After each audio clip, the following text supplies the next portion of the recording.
Hey guys, welcome to Action Reactions. So make sure to subscribe and like to my channel. Tons of content here in my channel. TV show trailers, YouTube videos, movie trailers, game trailers, try not to laugh challenges, gaming compilation videos, regular uploads. You can even ask me for what to make. So I hope you guys enjoyed. Definitely subscribe and stick to my channel. You'll see a lot of content. So let's get to the reactions. Let's go. That's it?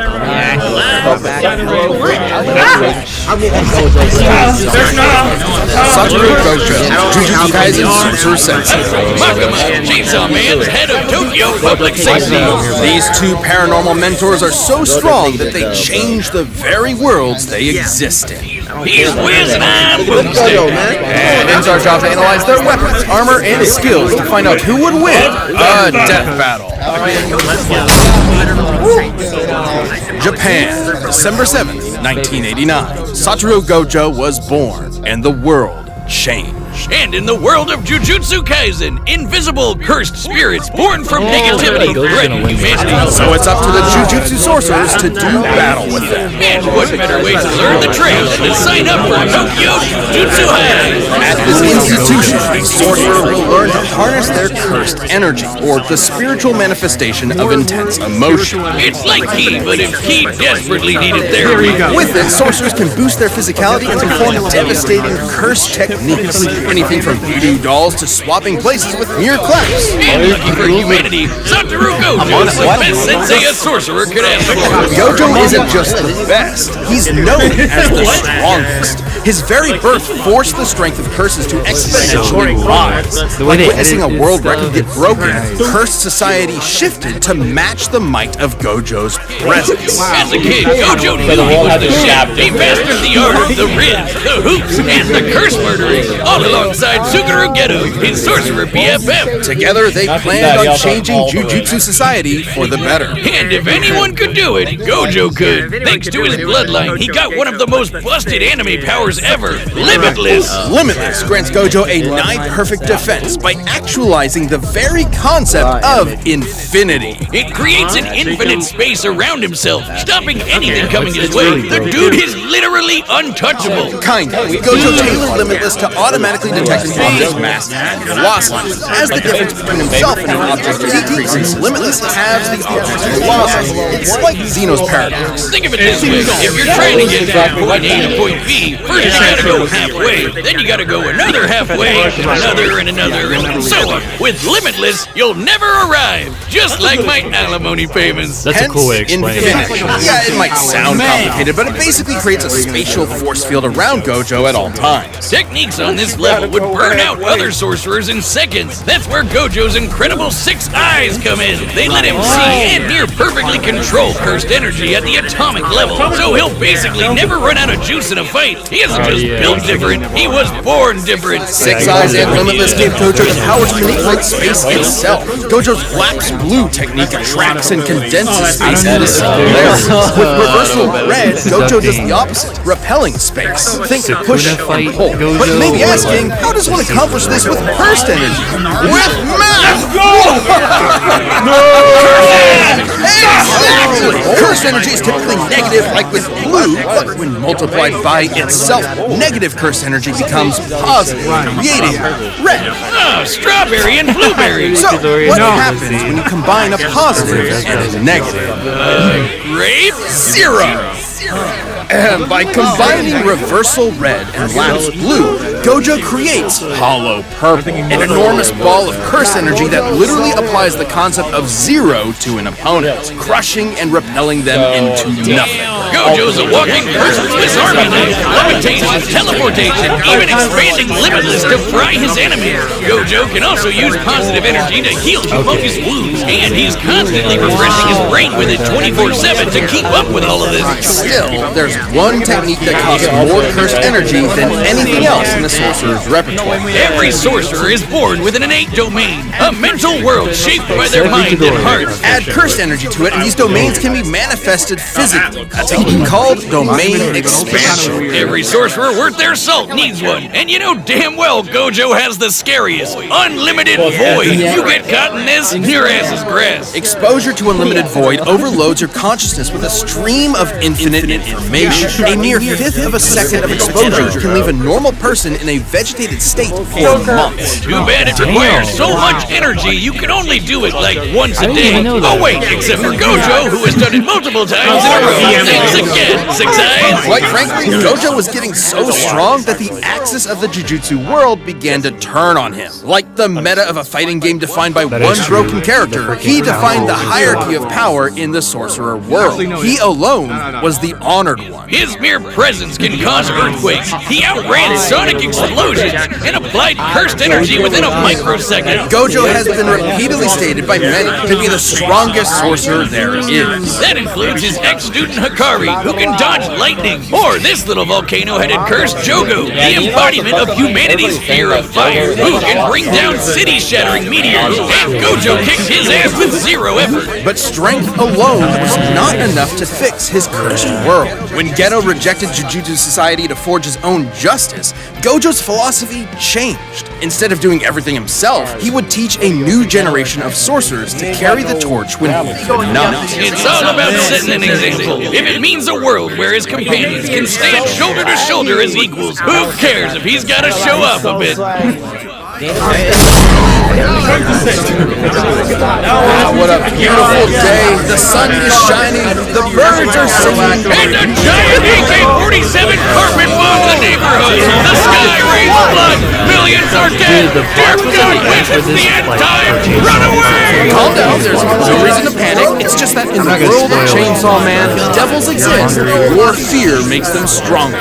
Never mind. I will say that. Remember that spider you shrieked at for the last time you cut yourself dicing onions? Now the spider and knife devils are the monstrous products of your nightmares, and they hate you specifically. The fearsome gun devil stood as the epitome of terror and destruction, and was responsible for a countless loss of lives. But a group was formed to combat it and the other devils that plagued humanity, the Devil Hunters. Live in Japan and get yourself a pesky zombie problem? It's time to call the 4th Division of the Public Safety Devil Extermination. A government-funded devil hunter unit led by a stone-cold vixen, Makima. She's dressed like Columbo with a blank stare and a sadistic streak. She's been in the game for a while and just found herself a new prize. The union of man and pet devil dog, Denji, the Chainsaw Man. Upon meeting him, she gave him a choice: live under her as a human doll, or die by her hand as a devil. Sounds sketch, but Denji's brain was set to teenage boy and Makima's hot. So in short order, Makima got a new pet. Makima may seem terrifying at first, but she is a dog lover and a cinephile. Though you'd be ill-advised to mess with her. Sure, for her position, you'd expect her to know how to defend herself. Martial arts here, swordplay there, but devil hunters like Makima become real threats when they make contracts with devils. Like a classic Faustian bargain. Give something of yourself. The devil gives you power. She can call death upon anyone she chooses through a complicated ritual, and even survive being shot through the head. Because, as they say in the devil hunter world, you need your screws loose to live. But she might have more than a few screws loose because, in actuality, Makima is a devil herself. Gasp! There's no way this clearly evil character could be a villain in disguise. The Japanese government has been keeping a close eye on Makima ever since she was born.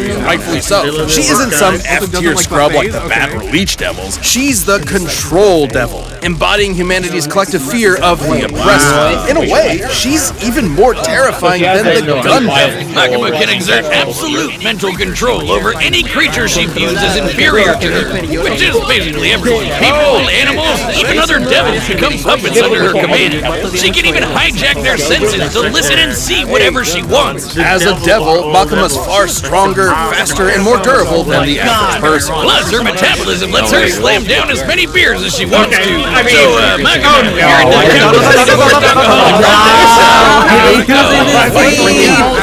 She can heal heal her injuries, and her sense of smell is so potent that it can spot targets from over 300 miles away. Not only can she control your mind, but your body too with telekinesis. She can mess up your internal organs or blow you away with finger guns. She doesn't shoot you with invisible bullets. She points at you and then a wound just happens out of nowhere. She controls all sorts of things with these ghostly chains that stab her victims. Once they're hooked, they're easier to control. Makima has plenty of devils in her collection. There's the massive fox devil, the future devil for precognition, and a ton of devils that exist just to stab you. But I'm definitely all about the blow shit up devil, the undead party devil, the flamethrower devil, and the unholy matrimony that's the angel devil, which will make you see God before you die. After about the 20th time, seeing God gets kind of old. Anyway, like other devils, Makima can form contracts with people to give But unlike other devils, her control powers allow her to force people into contracts that exclusively benefit her. Like when she forced Japan's prime minister into a contract that states, and I quote, any attack made on her will be changed into appropriate illnesses or accidents among Japanese citizens. The verbiage of Makima's contract is worded specifically so that she quickly heals from any damage that is perceived to be an attack, transferring said damage to some poor random citizen of Japan. Oh man, imagine like taking a shit and Makima gets hit. Whoops, guess you're wiping at the pearly gates. With these abilities and contracts, Makima set out to create the world that she wanted. No more pain, no more war, no more bad movements. The world would be perfect. But she needed the Chainsaw Devil to do so, who just so happened to be living as Denji's heart. Yep, that cute doggo is actually the Chainsaw Devil. Oh, talk about shitty luck, kid. In the depths of hell, Makima watched in awe as the Chainsaw Devil literally ate devils and eradicated plagues from existence. Because of the Chainsaw Devil, in this world, concepts like nuclear bombs, HIV, and even Nazis do not exist. He literally ate the concept of Nazis out of existence. However, as Makima didn't see Denji or the Chainsaw Devil as beneath her, she could not directly control him. She needed to manipulate him. So she decided to build Denji up and then tear him down as cruelly as possible. First, she murdered Denji's found family one by one. Then she made Chainsaw Man into a public hero, stripping him of the power devils receive by being feared. Oh, so she could control her precious Chainsaw Devil and make him press backspace on anything she didn't like. Her telekinetic bangs shot the Chainsaw Devil out of orbit, and they stalemated the Darkness Devil, which embodies humanity's greatest fears. Makima's stronger than devils like the Bomb Devil, who can easily blow up buildings, or the Typhoon Devil, which made city-spanning storms. And while fighting the Gun Devil Fragment, this large behemoth moved over 300 miles in a few seconds. She was pretty much unbeatable, though ultimate power can make it pretty lonely at the top. Makima's quest may have been to make the world a better place through domination, but the truth she was never willing to admit to herself was that she really wanted to understand human emotion. After all, you can't control someone and love them at the same time. Too bad she never quite found the answer she was looking for when the Chainsaw Man defeated her once and for all by cutting her to pieces, cooking her into a 7-course feast, and fucking ate her. Believe it or not, the love Makima tried to understand was her undoing. Despite the hell she put him through, Denji still loved Makima in his own way. So the act of devouring her was its own act of love and did not count as an attack, bypassing her immortality. Completely batshit insane. That's Chainsaw Man for you. Who knows, Wiz? Eventually, the Control Devil will come back, though it won't be Makima. While her path back to hell was paved with good intentions, in the world of devils, it's no surprise that Makima came so close to her ideal future. Alright, that's our second day of Royal Possibility. But first, a couple of rules for a unique fight like this one. We'll be considering curses and devils to be comparable beings to avoid arbitrary terminology in their power systems that might make this fight incompatible. We will also consider Gojo and Makima citizens of the same Japan to balance it out. It's time for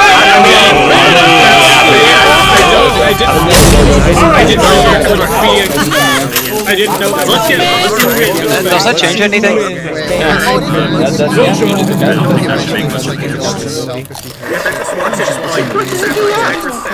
Hey, yo!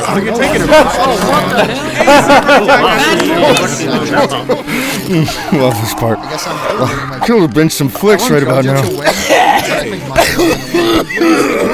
But gotta kill you instead. Can't just let a curse do as they And she please. doesn't care until she mentions that.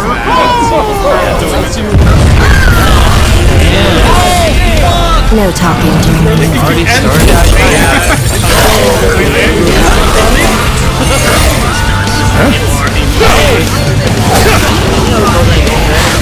Curse technique lapse.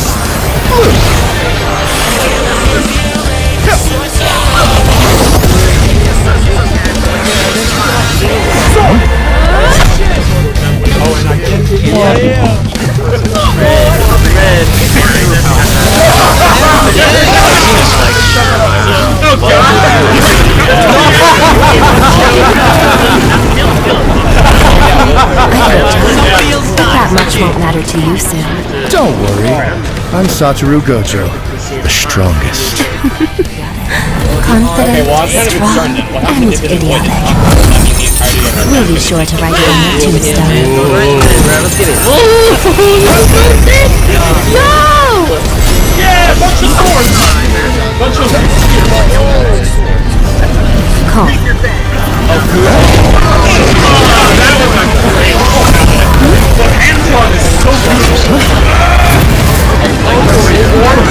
I hope we don't kill you too quickly. That should be good, since you're so weak.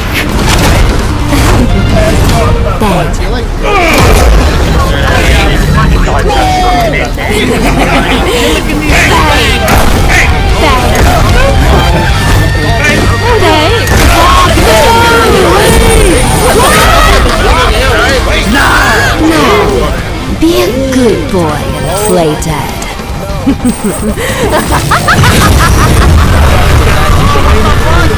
Should I bark too?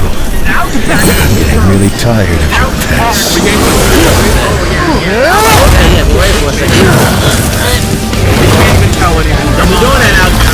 Domain expansion. Unlimited force.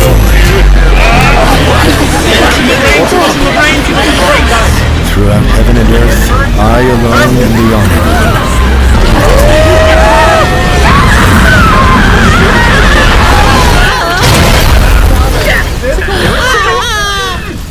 Anything